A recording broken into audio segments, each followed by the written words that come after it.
Corporation का final voting list publish होने वाला था, अगर इसके बाद भी डुप्लीकेट वोटर्स या एक वार्ड से दूसरे वार्ड में वोटर्स पाए जाते हैं तो वो प्रोसेस होगा क्या, वो करेक्शन होता रहेगा? नहीं, देखो इसमें आज एक्चुअली फाइनल वोटर लिस्ट भी हो गई, तो भी मतदान केंद्र की जो लिस्ट है, मतदान केंद्र की लिस्ट है, ये 20 दिसंबर को ये मतदान केंद्र की लिस्ट उसमें फाइनल होंगी। और उसके बाद में यानी मतदान केंद्र वाइज जो वोटर लिस्ट है वो 27 दिसंबर को होंगी। 27 उसकी डेट 27 दिसंबर है। तो ये जो दुबार मतदार एक्चुअली उसमें अगर दुबार मतदार नहीं है तो उसका जो डबल स्टार जो है, तो डबल स्टार निकालने की जो प्रक्रिया हम 27 दिसंबर तक कर सकते हैं। 27 दिसंबर और 27 दिसंबर के बाद भी अगर दुबार मतदार अगर कुछ हमें दिखाई दिए कि जो दुबार नहीं है, तो जो प्रिसाइडिंग ऑफिसर के पास जो इलेक्टोरल रोल जाएगा, उसको mark copy of electoral roll है, उसमें हम उसमें रिकॉर्ड करेंगे। अचानक नोटिफिकेशन काढण्याची परंपरा जी आहे ती नगरपालिका निवडणुकांमध्ये पाहायला मिळाली।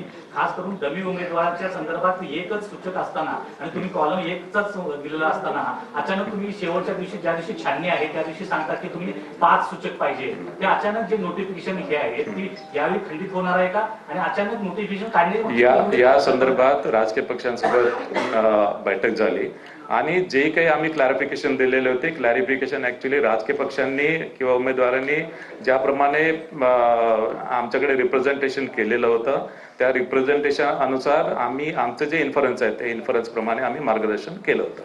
या निवडणुकांमध्ये विशेषतः डमी उमेदवारांच्या बाबतीत किंवा आपण ज्याला पर्यायी उमेदवार, राजकीय पक्षांची 2 दिवसाआधीच बैठक झालेली आहे। त्यांना जी रूल्स आहे ते रूल्स आम्ही समजून सांगितलंय, त्याच्यामध्ये त्यांचं समाधान झालेलं आहे आणि त्यामध्ये कुठल्याही प्रकारचा बदल किंवा कुठल्याही प्रकारचं आम्ही या संदर्भात डेव्हिएशन करणार नाही। एक मिनिट त्यांचा राहू द्या ना, उदय मतदार याद्यांमधल्या घोळासंदर्भात अनेकदा तुमच्या भेटी घेतलेल्या आहेत, त्यात अनेक राजकीय पक्ष आहेत। अशा सगळ्या राजकीय पक्षांचं निवडणूक आयोगानं समाधान केलं आहे का?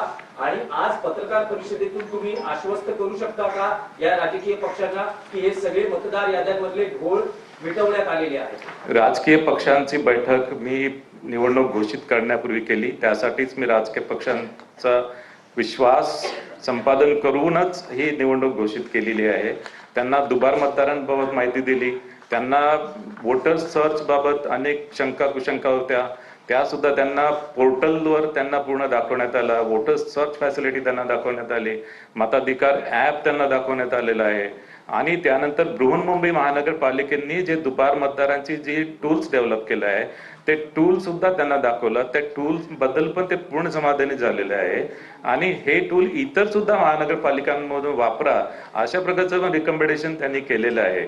आणि इतर महानगरपालिका जसं पिंपरी चिंचवड महानगरपालिकेने त्यांच्याकडे टूल डेव्हलप केलेला आहे आणि या टूलच्या माध्यमाने दुबार मतदार जे आहेत, टोटल दुबार मतदार ऍक्च्युअल जे दुबार आहेत ते फक्त 5% ते 20%च आढळून आले, जास्तीत जास्त 20%, कमीत कमी 5%।